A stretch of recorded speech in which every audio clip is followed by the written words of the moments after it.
Salut à tous, malheureusement, l'horreur une fois de plus en France vient d'être découverte. En effet, un réseau pédocriminel d'une horreur absolue vient d'être démantelé en Loire-Atlantique et au cœur de cette affaire, Pierre-Alain Cotineau, un militant bien connu dans sa région.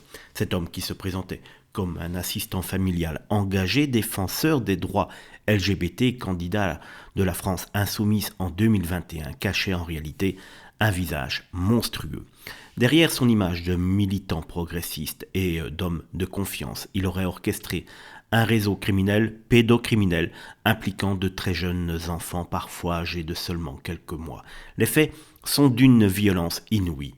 Des viols avec torture et barbarie, des sévices filmés et diffusés sur le darknet, des bébés drogués pour être abusés, une réalité insoutenable qui dépasse l'entendement. C'est en septembre dernier que son double visage a commencé à se fissurer. D'abord mis en examen pour des actes innommables sur un enfant handicapé de 4 ans, il est ensuite radié de LFI.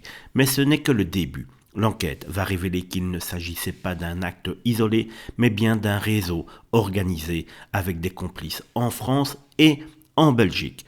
Comment un tel individu a-t-il pu être protégé par le système aussi longtemps? Comment a-t-il pu se retrouver en charge d'enfants vulnérables sous la responsabilité des services sociaux? Pourquoi son engagement politique et associatif lui a-t-il servi de couverture pendant des années sans éveiller le moindre soupçon? Quelqu'un savait-il quelque chose? Mais c'est tu, peut-être. Les révélations ne font que commencer, mais elles soulèvent une question terrifiante. Combien d'autres, comme lui, profitent de leur statut pour commettre l'impensable? Cette affaire est un électrochoc, une plongée dans l'horreur que certains préféreraient taire, mais la vérité doit éclater.